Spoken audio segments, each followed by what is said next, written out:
नमस्कार दोस्तों। आज का विषय बड़ा गंभीर है।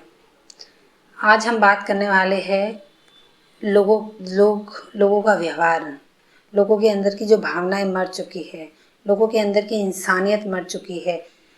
इंसान इतना स्वार्थी हो चुका है, इतना स्वार्थी, इतना डरपोक हो चुका है ना कि वो अपने स्वार्थ और अपने डर के आगे देखता ही नहीं है।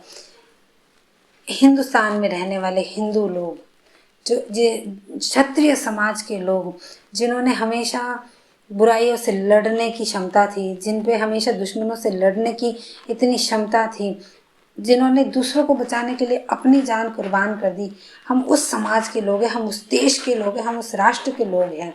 उसके बावजूद आज हम जो ज़मीनी सच्चाई देखते हैं कि लोग कितना बुज़दिल हो गए हैं, चाहे वो औरत हो, आदमी हो, बूढ़ा हो, बच्चा हो, इतना बुज़दिल हो चुका है, इतना कमज़ोर हो चुका है कि वो छोटी छोटी चीज़ों से डरता है। और ऐसे कायर समाज के लोग अपना क्या भला करेंगे और दूसरे का क्या भला करेंगे, और देश को तो बचाने की बहुत ही दूर बात है।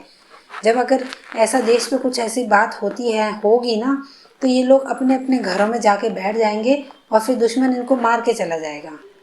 ये मैं इसलिए कह रही हूँ कि अभी हाल फिलहाल के दिनों में बलजीत नगर में एक लड़के का मर्डर हुआ। इस शर्मनाक घटना है, इतनी शर्मनाक घटना है कि इसके लिए शब्द नहीं है। इस शर्मनाक घटना ये नहीं है कि उस लड़के का मर्डर हुआ। दो लड़के जिनकी आयु 16, 17, 18 के आसपास, मारने वाला भी और मरने वाला भी, उस लड़के की आपस की कहासुनी या छोटी मोटी बात हुई और उसने उसको चाकू मारा और उस लड़के की मौत हो गई। और जब उसका वीडियो क्लिप वायरल हुआ तो देख के दिल के अंदर ऐसे लगा कि इस बच्चे को चाकू नहीं मारा था, हमारे सीने में वो चाकू चला गया। क्योंकि वो उन माँ बाप का इकलौता बेटा था। जिसने भी उस वीडियो को देखा होगा, 2 मिनट का अफसोस हुआ होगा और लोग भूल गए होंगे। पर मैं चाहती हूँ कि आप लोग ना भूलें, आप लोग उस घटना को ना भूलें, क्योंकि आप लोग कायर हो, आप लोग बुज़दिल हो। उस वीडियो में साफ दिख रहा था कि उस बच्चे को जब चाकू मारे जा रहे थे तो आसपास एक औरत चल रही थी, दुकानें खुली हुई थी, लोग निकल रहे थे। किसी बुज़दिल इंसान में इतनी हिम्मत नहीं थी कि उस लड़के का हाथ रोके। लोग कहते कि हम दूसरों के चपड़ों में क्यों पड़े, हम किसी और के लफड़े में क्यों पड़े, वो उसको मार रहा, हम क्यों बीच में पड़े, पुलिस केस के चक्कर में पड़ना पड़ेगा।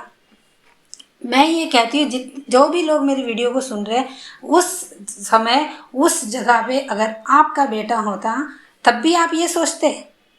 क्या वो बच्चा जो मार रहा था, वो लड़का जो मार रहा था, क्या वो कोई बहुत बड़ा आतंकवादी था? क्या वो कोई बहुत बड़ा गैंगस्टर था? क्या वो कोई मोहल्ले का गुंडा था? वो एक लड़का 17-18 साल का बच्चा, जिसने जो छोटे मोटे गुंडागर्दी मोहल्ले में खड़े रहते हैं, वो लड़का, उसके आगे ये जो लोग जो रोड पे चल रहे थे, वो लड़कियां, वो आंटी, वो औरत, वो दुकान वाला, किसी में भी इतनी क्षमता नहीं थी कि उस लड़के को रोक सके। और वो जब भाग गए तब भी किसी ने उस बच्चे को, वो जिसको लहूलुहान हो रहा है, वो गिर गया, उसके गिरने की वजह से वो चाकू उसके पेट के अंदर चला गया, उसके बावजूद वो पड़ा रहा। पर किसी मरे हुए इंसान की, मर गई मानवता इतनी कि किसी ने इतना नहीं किया कि फटाफट से उस बच्चे को उठा के, उस लड़के को उठा के हॉस्पिटल पहुंचाया जाए। और आपकी इस कायरता के जो कारण है ना, जो आपने कायरता दिखाई है ना, कि अगला नंबर आपका ही होना है।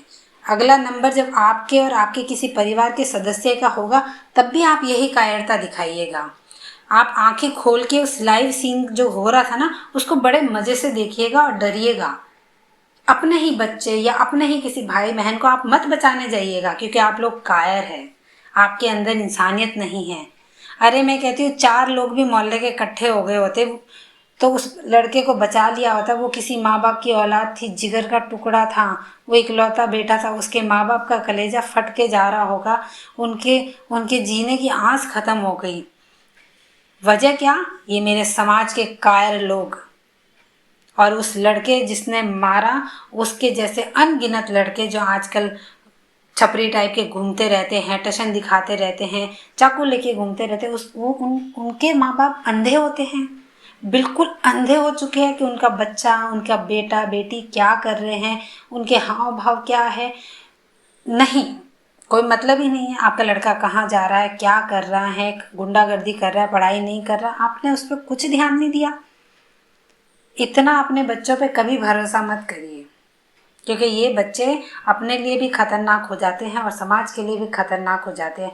मैं तो उस लड़के की हत्या का जिम्मेदार सारे समाज को मानती हूँ, और इसकी सज़ा भी ईश्वर सबको, उन जो आंखें उस हत्या को देख रही थी, वो आंखें इसकी गुनहगार हैं, और इसकी सज़ा वो हर इंसान मिलेगी, क्योंकि कायर आप इंसान हो, और आपका फ़र्ज़ बनता है कि जब ऐसा कुछ हो रहा होता है तो मैं एक अकेले इंसान को नहीं कह रही कि एक अकेला इंसान चला जाता है। अभी बलजीत नगर में हाल फिलहाल ये 10वीं घटना ऐसी हुई है जब चाकू मार के किसी की हत्या की गई, और वो भी भरे बाज़ारों में, सुनसान इलाकों में नहीं, बाज़ारों में। और कायर लोग मूक दर्शन बन के, जैसे पिक्चरों में दिखाया जाता है ना, लोग, बेटी का किसी का रेप हो रहा होता है, किसी का मर्डर हो रहा होता है, तो भीड़ इकट्ठी हो रही होती है, गर्दन झुका के खड़ी हो जाती है। इस सब बॉलीवुड की पिक्चरों का आप लोगों के ऊपर असर हो रहा है। आप इंसान हो, आप हिंदुस्तान के शेर लोग हो, आप लोगों में ये प्रवृत्ति कहाँ से आ चुकी है? आप इतने कायर हो चुके हैं। एक लड़के को मारा जा रहा है, एक जवान लड़के को, एक 17 साल के लड़के को, एक 23 साल के लड़के को, एक 20 साल के लड़के को। ये मेरा समाज क्या कर रहा था? ये कायरों का समाज, ये औरतें, ये लोग, ये अपने घर में जब लड़ना होता है तो इतना शेर हो जाते हैं, पर जब दूसरे की जान बचाने की बारी आती है तो ये लोग बिल्कुल कायर हो जाते हैं, बिल्कुल बुज़दिल हो जाते हैं। क्यों? क्यों? फिर यही ईश्वर जब सज़ा आपको देगा कि जब आपके साथ हो रहा होगा तो आपको भी कोई बचाने नहीं आएगा। आपके बच्चे भी बाहर जाते, जब उनके साथ कुछ हो रहा होगा तो उन्हें भी कोई नहीं बचाएगा, क्योंकि आपने नहीं बचाया किसी को। मेरे समाज के मुर्दा लोगों, आप लोगों को जागने की ज़रूरत है, क्योंकि समय ये बहुत ख़राब हो चुका है। आप किसी की मदद करेंगे तभी आपकी कोई मदद करेगा। आप किसी के बच्चे की, किसी की बच्ची की जान या इज्जत बचाएंगे तभी आपके परिवार को भी सुरक्षा मिलेगी। नहीं तो जैसे आप मूक दर्शक बन के सिर्फ देखते रहे, उस बच्चा जो वो तड़प रहा था उसके पास में से निकलते गए, एक दिन आपका भी नंबर आएगा, और यही सेम नंबर आएगा, और फिर आप तड़पेंगे, आप तड़प तड़प के परेशान होंगे, पर कोई बचाने नहीं आएगा। इसलिए आप लोगों को जागने की ज़रूरत है। आप ज़्यादा कुछ नहीं कर सकते, तो मैं कहती हूँ जितने लोग भी देखने वाले होते हैं, इमीडिएट एक्शन लेके भीड़ की भीड़ वहाँ जाके उस मारने वाले को भी रोक सकती है, कर सकती है। पब्लिक चाहे तो बहुत कुछ कर सकती है। पब्लिक जब बेकसूर कोई छोटे मोटा चोर उचक्का मिल जाता है उसको तो पब्लिक पीट पीट के मार देती है, और कोई ज़रा सा हथियार चाकू हाथ में लेके आता है तो पब्लिक ऐसे डर के भाग जाती है। ऐसा समाज किस काम का? ऐसे कायर लोग क्या देश को बचाएंगे? ये ऐसे लोग देश को नहीं बचा सकते हैं। ये कायरों का समाज है। हर चीज़ की जिम्मेदारी सरकार की नहीं होती है। अपने बच्चों को इतना मजबूत बनाइए, और जो लोगों के बच्चे बिगड़े हुए हैं उन लोगों को ये फ़र्ज़ बनता है कि अपने हाथों से अपने बच्चों को सज़ा दीजिए, ताकि वो किसी के बेटे को या किसी की बेटी को मारे ना। नहीं तो जितना वो लड़का या वो लड़की गुनहगार होते हैं, उससे कहीं गुना ज़्यादा गुनहगार माँ बाप होते हैं। और फिर जब सज़ा देने की बारी आएगी प्रकृति की, ईश्वर की, तो फिर आपको वो कहीं का नहीं छोड़ेगी, कहीं का नहीं छोड़ेगी। इसलिए कृपया ध्यान दीजिए, अपने बच्चों पे ध्यान दीजिए।